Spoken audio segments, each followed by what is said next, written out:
کا ذکر بڑی علامت ہے جو کہ بالکل خرق عادت کے انداز میں ہوگی، جن کا معاملہ جو ہے وہ آپ کے ناپ تول میں نہیں آ سکتا، آپ کی کیمسٹری فزکس اس کا جو ہے وہ نہیں کر سکتی، ادراک ہوگا یہ قیامت کی۔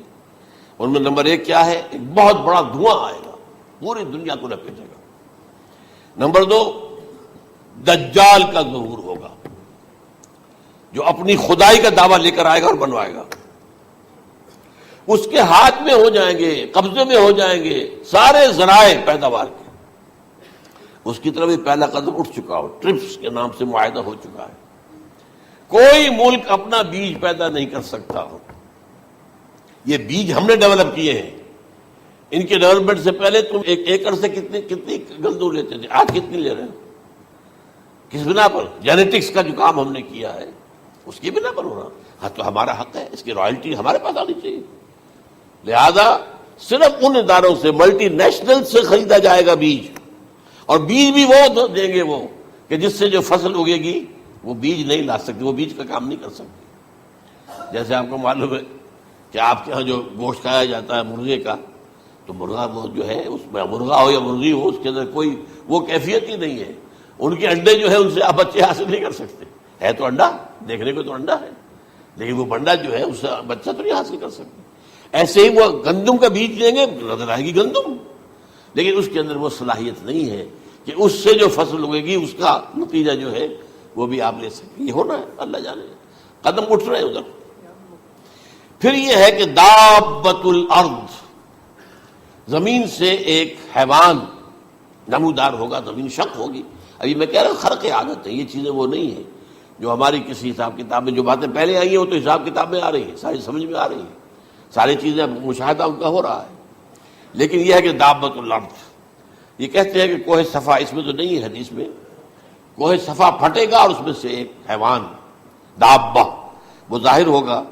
تو اسی لیے فرمایا ہے وَإِذَا وَقَعَ الْقَوْلُ عَلَيْهِمْ أَخْرَجْنَا لَهُمْ دَابَّةً مِّنَ الْأَرْضِ تُكَلِّمُهُمْ، تو ہم اندر سے پیٹ کے چیر کر زمین کے پیٹ کو ایک حیوان کو برآمد کریں گے جو انسانوں سے بات کرے گا، گفتگو کرے گا۔ نمبر 4، طلوع الشمس من المغرب، یہ بھی خرق عادت، سورج تو طلوع ہوتا ہے مشرق سے، غروب ہوتا ہے مغرب میں، لیکن اس وقت معاملہ الٹا ہو جائے، یعنی جو کائنات کے اندر جو گڑبڑ ہوگی کچھ سمجھ میں بات آتی ہے کہ یہ معاملہ جو ہے یہ تو اس پورے سولر سسٹم کو اگر بدل دیتے ہیں تو مشرق مغرب ہو جانا، مغرب مشرق ہو جانا، یہ بالکل سمجھ میں آنے والی بات ہے۔ اس کے بعد ہے عیسیٰ ابن مریم کا نزول، جس کے بارے میں آج میں نے گفتگو کی ہے تفصیل سے۔ یہ نزول ہونا ہے، یہ علامات قیامت میں سے حضور نے بیان فرمایا ہے، اور قرآن مجید کی جو اصطلاحات ہیں اس کے حوالے سے میں نص قطعی جو ہے وہ میں آپ کے سامنے رکھ چکا ہوں۔ پھر یاجوج ماجوج کا ایک معاملہ ہے، یہ میں ابھی اس وقت زیادہ اس پر بات نہیں کر سکتا۔ حضرت عیسیٰ علیہ السلام کے نزول کے بعد 2 کام ہو گئے، یہودیوں کا قلع قمع ختم، تمام یہود، ایک کام تو یہ ہونا ہے، اور نمبر 2 عیسائیت کا ختم ہو جانا، عیسائیت کی نفی کر دیں گے، بھائی تم مجھے خدا کا بیٹا بنائے بیٹھے ہو، میں تم خدا کا بیٹا نہیں ہوں، میں تو اس کا بندہ ہوں، رسول ہوں، میں نے تم سے کب کہا تھا کہ مجھے خدا کا بیٹا بناؤ۔ نمبر 2 یہ کہ وہ خنزیر کو قتل کر دیں گے، یعنی یہ تم نے خنزیر کب سے کھانا شروع کر دیا؟ میں تو تم کو نکاح اجازت دے کر گیا تھا، یہ تو شریعت موسوی میں حرام تھا اور میں کہہ کر گیا تھا۔ اس کے بعد یہ ہے کہ یاجوج ماجوج، اصل میں بتا رہا تھا آپ کو کہ جب عیسائیت بھی ختم ہو گئی، یہود ویسے ختم ہو گئے، استیصال ہو گیا، جڑ کٹ گئی، اب عیسائیت گویا کہ اسلام میں ضم ہو گئی، عیسائیت مذہب ختم، یہودی خود ختم۔ اب یہ طاقت کتنی ہو جائے گی؟ تقریباً 2/3 دنیا آ گئی، تمام اب عیسائی 2 ارب کے قریب ہے، 1 ارب 90 کروڑ ہو گئے، یا مسلمان بھی 1 کروڑ 50-60 لاکھ ہیں، دونوں کو جوڑ لیجیے کتنے ہو گئے، 6 ارب کل آبادی ہے۔ لیکن اس کے بعد آتا ہے یاجوج ماجوج کا خروج۔ یہ یاجوج ماجوج میرے نزدیک چائنا اور رشیا ہے، ان کی مجموعی طاقت اتنی ہوگی، اور یہ اس طرح آئیں گی، ہر اونچائی پر سے اترتے ہوئے پھسلتے ہوئے، جیسے 1962 میں جب وار ہوئی تھی بٹوین چائنا اینڈ انڈیا 1962 میں، تو وہ اس وقت کا نقشہ جو آج بھی اخبارات میں پڑھتا تھا تو یہاں waves after waves of Chinese soldiers were coming down the slopes of Himalayas. یہ تو وہ ہے نا جن کی تعداد کا کوئی حساب نہیں ہے، اور رشیا اور یہ مل کر جو ہے، میرا اندازہ یہ ہے کہ جب پہلے ملحمۃ العظمیٰ ہوگی وہ عیسائیوں اور مسلمانوں کے درمیان، اس وقت یہ دونوں پاورز نیوٹرل رہے گی، لیکن غالباً یہ بات طے کر لیں گی کہ ویپنز آف ورلڈ جو ہے ماس ڈسٹرکشن یہ استعمال مت کرنا، اگر یہ ویپنز آف ماس ڈسٹرکشن استعمال کرو گے تو ہم میدان میں آ جائیں گے۔ اس میں وہ جنگ جب ہو چکے گی، پھر حضرت عیسیٰ کو فتح حاصل ہو جائے گی، اور پھر یہ کہ یہودیت ختم ہو جائے گی، عیسائیت بطور مذہب ختم ہو کر اسلام میں ضم ہو جائے گا، پھر وہ 40 برس کا عہد حکومت ہے حضرت عیسیٰ علیہ السلام۔ لیکن جب یہ فتح ہو جائے گی ان پر، اب یاجوج ماجوج آئیں گے، اور اتنی تعداد میں آئیں گے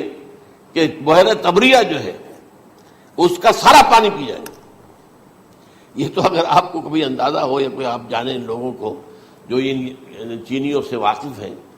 وہ کہتے ہیں زمین پر ہلتی ہوئی کوئی چیزوں سے وہ چوری چھوڑ کے کھا جائیں گے۔ جہاں وہ جاتے ہیں ایز اے لیبرر، وہاں کے جو سارے کتے ہیں ختم، ساری بلیاں ختم، ہر شے، وہ جو سانپ کھاتے ہیں، ہر چیز کھاتے ہیں، اور یہ تمام ایسٹرن کنٹریز کے اندر ہوتا ہے، بڑی ڈیلیشس ڈشز ہیں یہ سانپ وغیرہ وغیرہ، اور یہ جس طرح کھا جائے، پانی پی جائے، ایک قطرہ نہیں رہے گا اس پر۔ تو پھر جو ہے اللہ تعالیٰ اس وقت جو ہے اس میں ایک ایسی بیماری پیدا کرے گا، یہ سب مر جائے، یہ معجزے سے ہوگا، یعنی ان کے اوپر فتح جو ہے وہ عام لڑائی کے ذریعے سے نہیں ہوگی، بلکہ اس کے اوپر فتح جو ہوگی وہ اللہ تعالیٰ سے بوجھ، ایک بیماری پیدا ہوگی، سب مر جائے گا، اور اس کے بعد اللہ تعالیٰ ایسے پرندے بھیجے گا بڑی لمبی لمبی گردنوں والے، وہ ان سب کو کھا جائیں گے، جیسے ہمارے ہاں گدھ ہوتے ہیں،